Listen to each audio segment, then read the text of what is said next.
Bonjour et bienvenue dans l'émission Les Pros de l'écho. Cette émission, c'est l'économie à votre portée. Un site internet, une collection de livres et même maintenant une émission télé trimestrielle que je vous présente et qui est coproduite par l'économiste et éditeur Jean-David Haddad. Bonjour. Bonjour. Jean-David, le thème de cette émission, le thème que vous avez choisi, c'est le monde d'après. On va en parler ensemble sur ce plateau. C'est ce qui nous attend après évidemment cette pandémie, cette crise économique, les conséquences pour nous. Qu'est-ce que le monde d'après, Jean-David?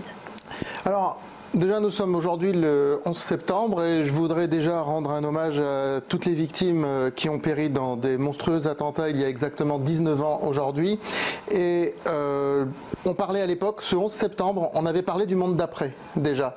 Le monde d'après, c'est le monde avec ses changements suite à une crise majeure, à un moment où il y a une rupture dans l'histoire. Ça avait été le cas avec les attentats du 11 septembre, ça a été le cas avec la crise de 2008, la faillite d'une grande banque américaine, et c'est le cas avec le Covid. On parle de monde d'après, on dit qu'il y a un monde d'avant, un monde d'après, puisque une crise majeure crée en définitive une sorte de rupture de l'histoire, et ensuite, eh bien, le monde change, les normes changent, la manière de se comporter des gens, la manière de faire, l'économie change, et c'est ce dont nous allons aussi parler aujourd'hui. Donc justement, moi j'ai écrit un essai pendant le confinement qui s'appelle Face au monde d'après, qui est publié depuis le mois de juillet, qui est en vente dans toutes les librairies en ligne, et dans lequel eh bien, j'explique comment s'adapter à ce nouveau monde qui va être forcément différent de tout ce qu'on a connu avant, même si, comme je l'explique dans le livre,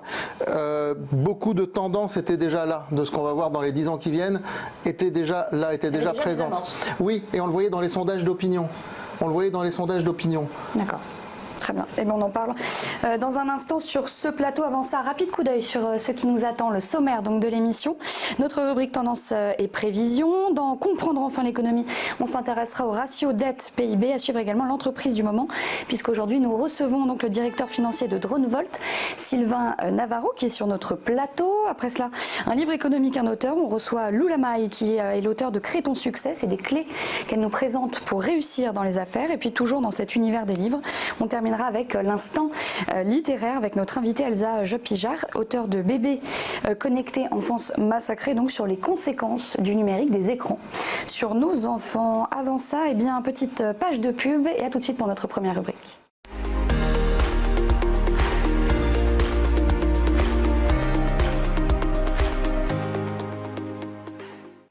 Alors cette première rubrique, donc tendance et prévision, elle s'intéresse à la crise que l'on vit tous actuellement. Quelles sont les tendances et les prévisions, si l'on peut en faire, Jean-David, que l'on peut faire actuellement? Eh bien, ce qu'on observe depuis quelques mois, c'est une baisse du tourisme en France, très forte. Or, le tourisme, c'est de mémoire 7 à 8% du PIB français, 89 millions de visiteurs par an. Là, une chute très forte, vertigineuse, qui va forcément affecter l'économie française, qui est une économie qui dépend largement du tourisme. Moi, par exemple, j'étais faire un tour de manière anecdotique au parc Disney la semaine dernière, il n'y avait personne. Le parc Disney, avec tout ce que ça génère comme économie locale et aussi comme déplacement en France, de gens qui viennent pour ce parc, ça va être une catastrophe si on continue dans cette voie. C'est pareil pour l'hôtellerie. Les hôtels, leur fréquentation ont baissé de 75% au cours du deuxième trimestre. Donc malgré le déconfinement, en fait, on n'assiste pas à une reprise de ce secteur-là. Disons que malgré le déconfinement, les transports internationaux, enfin les gens hésitent à se déplacer de manière transnationale, en tout cas beaucoup plus qu'avant. Puis il y a des restrictions, il y a beaucoup d'États qui imposent des restrictions. Ça s'est un petit peu relâché pendant l'été, mais les gens n'avaient pas la motivation suffisante pour y aller. Et puis aujourd'hui, ça se resserre encore plus et ça risque de se resserrer encore plus dans les semaines et les mois qui viennent. Ces secteurs particulièrement touchés dont vous parlez, le tourisme, les transports, est-ce que cette pandémie qui redémarre un petit peu partout dans le monde, les conséquences peuvent s'enchaîner comme ça jusqu'au printemps? Conséquences économiques. Jusqu'au printemps certainement, et peut-être même au-delà, parce que déjà on parle de vaccin. Est-ce que le vaccin va être trouvé ou pas? Ça c'est une question, on ne sait pas, et même quand il y aura un vaccin, qu'est-ce qui va être institué? Une obligation de se vacciner ou pas? C'est compliqué de mettre ça sur pied. comment les gens vont réagir. Le virus sera peut-être toujours là. Après, je ne suis pas épidémiologue, mais je ne sais pas combien de temps un tel virus peut rester dans la population, à partir de quel moment est-ce que la population sera collectivement immunisée. Mais tant qu'on n'arrive pas à ce stade-là, ou à un stade soit d'immunisation collective ou soit de vaccination globale, on risque d'avoir effectivement des soubresauts économiques négatifs comme ça dans les mois qui viennent, et la disparition de certains secteurs. Regardez le secteur des discothèques. Oui, Ça va être quasiment rayé de la carte. À ce jour, si les discothèques devaient rouvrir, selon les dernières estimations, ce serait 80% qui ne pourraient pas réouvrir.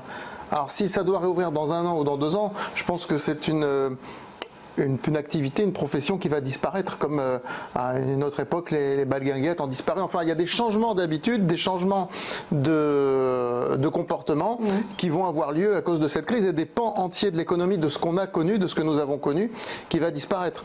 Mais je rajoute aussi, et c'est un petit peu ce que j'explique dans mon dernier livre, Face au monde d'après, que je pense que tout est fait pour que on maintienne les gens le plus possible chez eux, parce que ce sont de formidables unités de consommation. Les gens chez eux, c'est de formidables unités de consommation qui sont contrôlables, parce qu'on essaye de plus en plus de contrôler les populations, et la technologie nous en donne les moyens, et Monsieur Navarro, directeur financier de Dronevolt, va nous en parler tout à l'heure. La technologie nous donne les moyens de contrôler les populations aujourd'hui, et nous allons de plus en plus vers ce monde où on va vouloir contrôler les populations, maintenir chez eux, et Internet permet aujourd'hui d'être un peu partout, donc on a vu beaucoup d'applications se développer pendant le confinement, des bars virtuels, des choses comme ça. Et je pense qu'il va y avoir une grosse concentration des pouvoirs économiques du net, et on le voit aujourd'hui. Regardez les titres en bourse, des titres comme Amazon ou Facebook, ils ont flambé depuis le début de l'année. Google, ça a flambé depuis le début de l'année, alors que globalement la bourse, alors que la bourse elle baisse globalement, parce qu'il y a toutes ces entreprises profitent en revanche de cette crise. Donc il va y avoir, on est en train d'assister aussi dans les tendances actuelles à une véritable concentration des pouvoirs politiques d'une part, mais économique, très forte concentration des pouvoirs, avec disparition de beaucoup de petits commerces, de restaurants qui vont être rachetés très probablement par des chaînes. Voilà, donc voilà un petit peu l'analyse des tendances qu'on peut faire actuellement et des prévisions qu'on peut faire. Plutôt que d'être dans le chiffre, là j'ai souhaité être un petit peu dans le factuel, dans des tendances lourdes sur certains secteurs. Ok, merci Jean-David. À suivre notre rubrique Comprendre enfin l'économie. Restez bien avec nous, à tout de suite.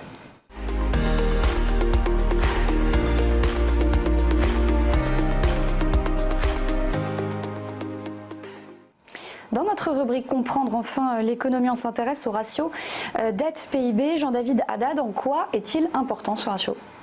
Eh bien, ce ratio mesure la dette qu'un État doit rembourser par rapport à la richesse qu'il produit en 1 an. Donc, il n'a fait qu'augmenter au fil des 30, 40 dernières années pour arriver, pour ce qui concerne la France, autour de 100% avant la crise. On était à 100%.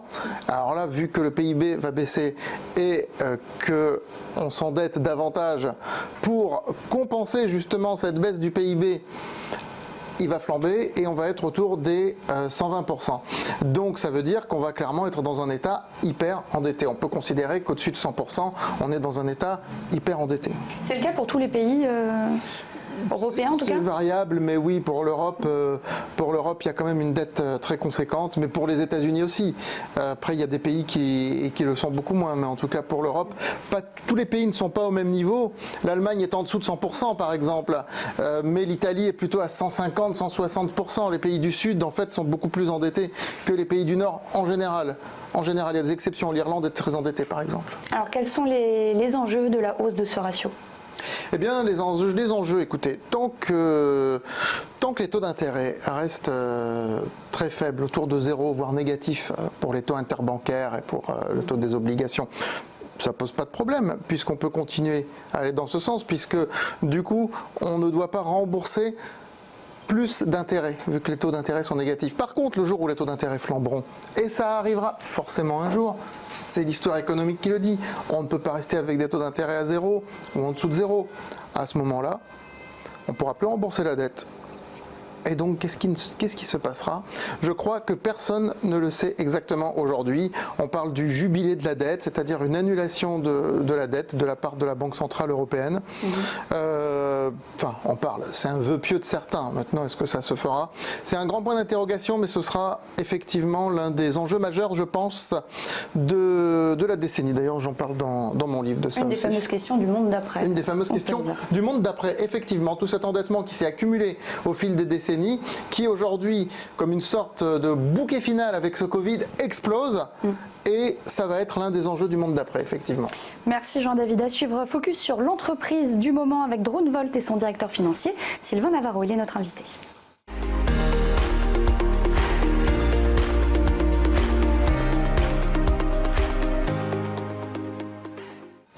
Alors Jean-David Haddad, vous avez choisi de mettre en lumière DroneVolt et son directeur financier Sylvain Navarro est notre invité sur ce plateau. Merci d'être avec nous. Jean-David, avant de vous poser quelques questions, expliquez-nous pourquoi cette entreprise elle était importante. C'était important pour vous de la mettre en lumière aujourd'hui. Alors nous parlons aujourd'hui du monde d'après. Ce qu'on a pu voir au cours du confinement, c'est une utilisation massive des drones pour contrôler les populations. Je parlais du contrôle des populations tout à l'heure. Aujourd'hui, les États ont tout un arsenal technologique à leur disposition pour contrôler les populations. Et DroneVolt est un fabricant de drones. Alors dans mon livre, je parle effectivement de ça. Regardez par exemple, ça, c'est un drone insecte. Alors je ne pense pas que DroneVolt fabrique ce genre de choses. Pas du tout, pas encore, mais ce genre de choses. On n'en a pas vu là, mais on va en voir à mon avis dans la décennie qui vient. Des mini-drones qui seront là pour nous contrôler, pour nous espionner. James Bond. Ah oui, mais même au-delà. De toute façon, la réalité finit toujours par dépasser la fiction et les meilleures anticipations.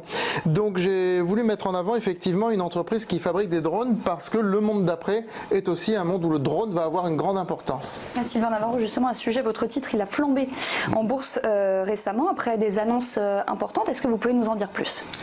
Oui, alors nous avons signé à la fin du mois d'août une lettre d'intention avec Aquiline Drone, qui est un acteur américain important du drone et qui est pour DroneVolt, je dirais, une opportunité historique, c'est une opportunité qui nous donne l'accès au marché américain avec un acteur majeur, et j'allais dire avec un acteur très ambitieux aux États-Unis, et surtout ça nous donne cet accès dans des conditions qui sont exceptionnelles, puisque c'est un accord de licence, c'est-à-dire un accord qui va nous faire un transfert de technologie et qui nous permet, nous, d'avoir donc juste des licences, donc pas de CAPEX, pas d'OPEX, pas de BFR financier et juste des licences, des royautés qui vont tomber de manière mensuelle. Donc le contrat est aujourd'hui en cours de négociation.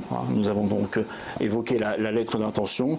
Nous développerons dans les jours qui viennent les avancées pour pouvoir communiquer un peu plus. En tout cas, il est évident que nous avons affaire avec Aquiline Drone, avec un acteur majeur et extrêmement ambitieux sur le marché américain qui est le marché le plus important du drone au monde. Et vous, en tant que directeur financier, est-ce que vous visez la rentabilité rapidement ? Alors, il est évident que, par exemple, si ce contrat aboutit, c'est évident une avancée exceptionnelle pour DroneVolt, puisqu'à notre échelle, on parle de quantité de drones, de volume de drones qui sont exceptionnels. Donc, c'est un élément qui pourrait évidemment nous amener à la rentabilité. J'ajoute que DroneVolt, c'est aussi un drone qui va être industrialisé d'ici la fin de l'année, qui est lié à un accord en cours de finalisation avec Hydro-Québec, qui nous permettra de faire un drone très présent dans le secteur de l'énergie, un drone très particulier qui pourra se poser sur les lignes haute tension pour faire des analyses des câbles haute tension. C'est là encore quelque chose de totalement révolutionnaire. Et DroneVolt, c'est aussi une activité en intelligence artificielle. Nous avons beaucoup développé cette activité. Au départ, elle était très liée au drone. Elle ne l'est pas seulement aujourd'hui autour du drone. Je pense que d'ici quelques mois, nous pourrons faire quelques annonces intéressantes à ce sujet. Voilà, c'est un point important. J'ajoute, c'est le 4e pilier de DroneVolt, mais c'est que nous sommes aussi un acteur très important en France dans la formation des pilotes. évidemment, le drone se développe et le nombre de pilotes est de plus en plus important. Jean-David l'évoquait, hein, le monde d'après et ces drones qui sont de plus en plus utilisés par la population, c'est popularisé. Est-ce que vous avez senti un effet sur les ventes ou pas? Alors, DroneVolt est quand même focalisé sur des drones pour des professionnels. On n'est pas du tout dans les drones, j'allais dire drones de loisirs, dont le marché est trusté pour l'essentiel par les Chinois et aussi par un acteur français, Parrot. Nous, on est vraiment on cherche vraiment à définir des applications très particulières qui ont vraiment un objectif d'aider les professionnels. Le drone, ça peut servir, je le dis, pour faire de l'inspection de lignes électriques, ça peut servir pour nettoyer les toitures, ça peut servir pour, comme l'évoquait Jean-David tout à l'heure, faire du contrôle de population. Il y a vraiment énormément d'applications qui peuvent se jouer avec un drone. Nous nous focalisons sur le drone civil professionnel. Alors justement, excusez-moi Clotilde, est-ce que justement le contrôle de population, vous y avez participé avec DroneVolt? Non, c'est pas tout à fait dans l'ADN de DroneVolt de cibler ce type d'application. Néanmoins, il est évident que ce que nous développons en termes d'intelligence artificielle, effectivement, pourrait arriver sur ces domaines problématiques-là, par exemple les problématiques d'analyse de comportement des foules, l'analyse de comportement routier, par exemple, c'est des choses qui sont tout à fait envisageables avec l'intelligence artificielle. Pas forcément d'ailleurs connectée à un drone, l'intelligence artificielle en général. Nous avons beaucoup de demandes en ce sens en ce moment. Mais ce sont surtout les drones de grandes entreprises comme Thales dont l'État s'est servi pour le contrôle des populations. Ici, et pas que ici, en Espagne, en Italie, avec les drones qui vont sur la plage, qui interpellent la population. Aujourd'hui encore, en disant « Vous ne portez pas de masque, veuillez mettre votre masque ». Ça, c'est... Tout à fait. Alors, ce ne sont pas des drones qui nécessitent une très haute technologie. Vous mettez un drone avec un haut-parleur en dessous. Vous pouvez très bien faire ça avec un drone bas de gamme, les drones de loisirs. Donc là, il n'y a pas forcément une technologie énorme. Là, vous pouvez avoir de la technologie, c'est dès lors que vous faites de l'analyse d'image et de l'analyse de comportement, ce qui suppose effectivement derrière une approche logicielle sophistiquée. Les drones que vous faites sont beaucoup plus utilisateurs de l'intelligence artificielle, en fait. Beaucoup, de plus en plus. C'est ce qui distingue un drone, un drone lambda d'un drone effectivement qui peut avoir des applications beaucoup plus fortes, effectivement. Merci beaucoup Sylvain Navarro d'avoir répondu à nos questions. Les pros de l'éco continuent dans un instant pour parler d'un livre économique avec son auteur. C'est à suivre.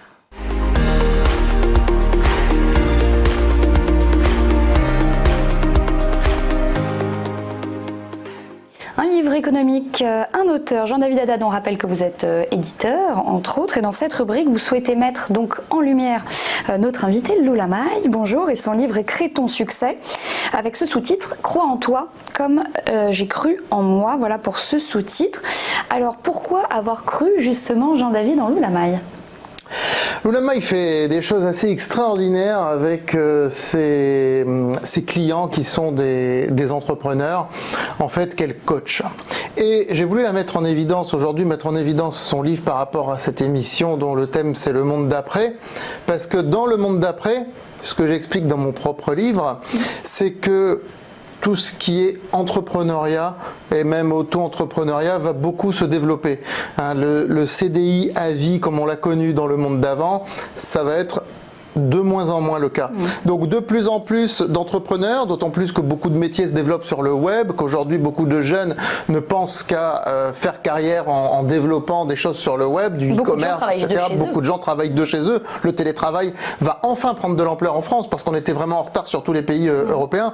Et il y a un boulevard, je pense, pour des gens comme Lula qui sont coachs pour ces entrepreneurs parce qu'on s'improvise. Enfin, on faut avoir une fibre pour être entrepreneur, mais on s'improvise pas forcément entrepreneur, on a besoin d'être coaché. Et Lula est spécialiste en la matière et j'ai voulu qu'elle consigne un petit peu tout ça dans son livre Crée ton succès, qui est un livre qui fait pratiquement 200 pages dans lequel elle donne des conseils, où elle raconte sa propre histoire et c'est elle des donne clés des conseils. pour réussir, hein. C'est ça. Tout à fait. Tout à fait. Vous expliquez être parti de rien, Lou Lamay. Quel a été le déclencheur pour vous de croire en vous?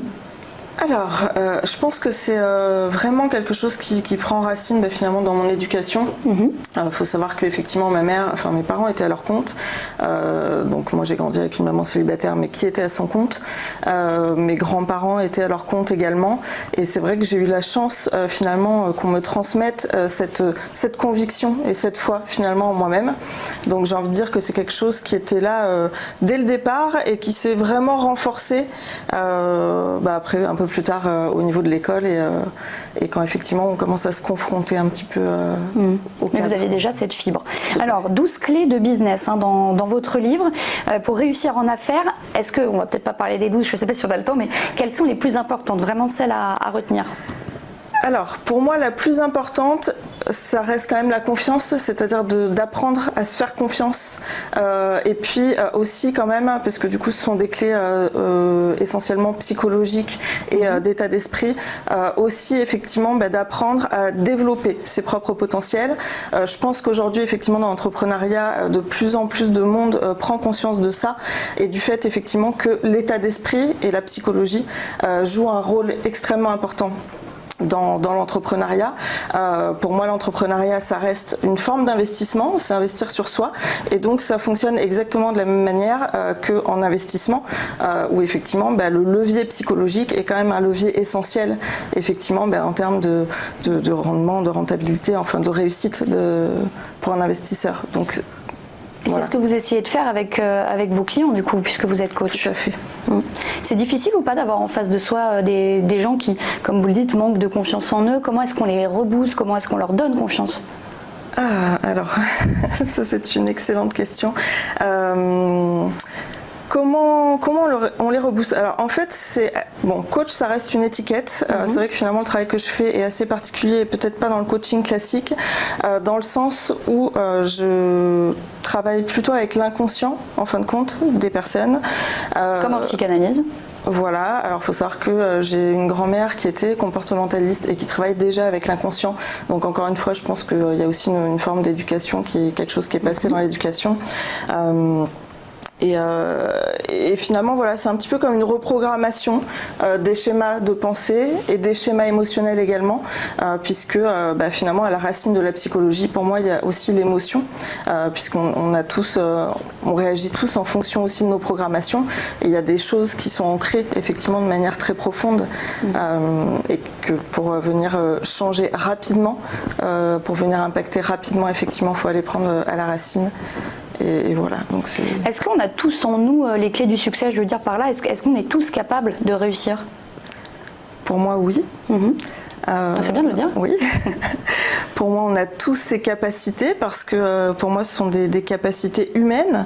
Après, effectivement, en fonction du cheminement de chacun, voilà, on a plus ou moins de trajets à faire, entre guillemets, pour venir ouvrir certaines choses, mais pour moi ce sont juste des potentiels humains et on est capable de faire énormément de choses et moi je parle beaucoup de performance parce que j'ai cette culture là aussi et effectivement on est capable d'être aussi des performeurs.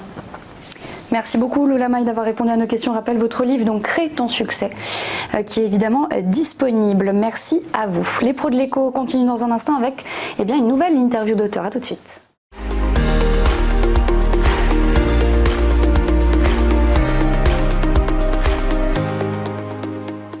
Merci d'être avec nous dans les pros de l'écho. On continue à mettre en avant des auteurs, à mettre en avant des livres, mais cette fois, on ne parle pas d'ouvrages sur l'économie à proprement parler. Avec vous, Elsa Job-Pijard, bonjour. Vous signez un ouvrage intitulé Bébés connectés, enfance massacrée, qui dénonce donc les effets du numérique, du virtuel sur les enfants et puis les familles en général. Et le thème vous a intéressé, Jean-David, tout particulièrement. Oui, alors ce livre, donc Bébés connectés, enfance massacrée, dans la collection Hypercute. Hypercute, c'est percutant, donc c'est une collection de pamphlets. Et puis j'ai voulu ce nom de collection aussi parce que c'est un petit clin d'œil à mon passé de boxeur. Collection dirigée par Johan Laurent Rouault, dans laquelle nous avons publié il y a quelques mois le docteur Herbstein avec son pamphlet qui a eu un très beau succès, Je ne pouvais pas les laisser mourir. Et c'est d'ailleurs le docteur Herbstein qui travaille avec Elsa et qui nous l'a présenté pour écrire ce livre Bébé connecté, enfance massacrée. Alors le mot il est fort, hein. on l'a dit à la fois Jean-David et moi, massacrer, le mot est quand même assez fort. C'est pour interpeller, c'est pour alerter?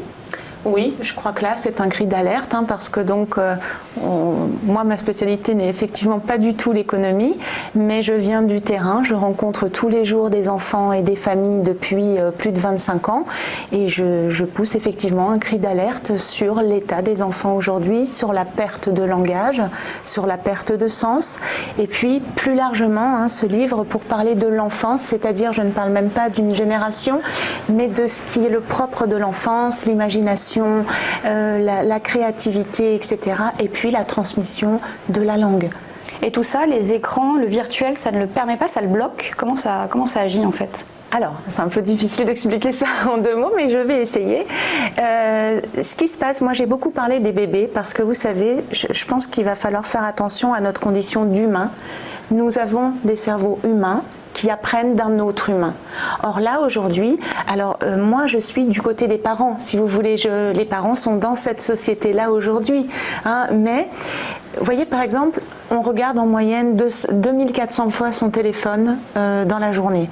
Eh bien, si on a un bébé à ses côtés, dont le cerveau n'est pas encore construit, à chaque fois que le regard de la maman ou du papa est perdu pour cet enfant, il se passe ce qu'on appelle des micro-ruptures de la communication. Et les micro-ruptures, eh bien, au bout d'un moment, ça devient des gros traumatismes. Vous voyez, l'ambiance... Ça passe par le langage et aussi par les yeux. Oui, bien sûr. Là, je parle des tout premiers moments. Et puis plus tard, ça va être la disponibilité qu'on a pour son enfant. Ça s'appelle... Là, vraiment, le problème qu'on a aujourd'hui, ce sont des parents qu'on pourrait dire absents-présents, qui sont là, mais pas là. Et on l'a tous vécu. Vraiment, je m'implique, je m'inclus, si vous voulez. C'est une question sociétale et je crois qu'il faut qu'on réfléchisse à ça aujourd'hui. Mais... nous-mêmes, notre génération, nous avons quand même été élevés, alors il n'y avait pas tout ce qu'il y a aujourd'hui, il n'y avait pas les smartphones, il n'y avait pas, mais nous avons quand même été élevés devant la télé, devant le début des jeux vidéo, et pourtant nous arrivons à avoir une vie sociale normale, enfin voilà. Jean-David, ça n'a rien de comparable. Je vous assure vous trouvez que l'exposition supplémentaire qui est faite aujourd'hui... La captologie n'existait pas. C'est quoi la captologie? La captologie, c'est une science issue de la psychologie et de la neurologie, on va dire, qui vise à capter l'attention des gens. Les contenus aujourd'hui sont faits pour ça. C'est du coup très difficile d'y échapper par sa propre volonté et d'y arriver tout seul. Quand vous étiez petit, vous n'êtes pas, et vos enfants non plus, je crois, sortis de la maternité avec un smartphone dans le berceau qui racontait des comptines. Si vous voulez, c'est ça aujourd'hui. Et puis, il n'y avait pas de flot continu. Si vous vous réveillez à minuit, vous n'aviez pas possibilité à oui, la continuité fait... Voilà, vous aviez un rendez-vous avec une émission jeunesse. C'était quelque chose... C'était pas tout le temps. C'était pas tout le temps. Et du coup, ça, ce côté tout le temps, met les parents dans une position très compliquée parce qu'il faut pouvoir résister quand on est soi-même... Enfin, ça place les parents en résistance, ce qui est quand même difficile. Mais c'est ce que j'allais vous dire, dans cette société dans laquelle on vit tous, on se rend bien compte, les écrans sont partout, y compris sur ce plateau. Et ils le seront d'autant plus dans le monde d'après. Et ils le seront, effectivement, vous avez raison. C'est ce que j'entendais. Comment faire Justement, comment faire, si Clotilde permettait de compléter un peu la question, comment faire d'autant plus que pour être compétitif demain sur...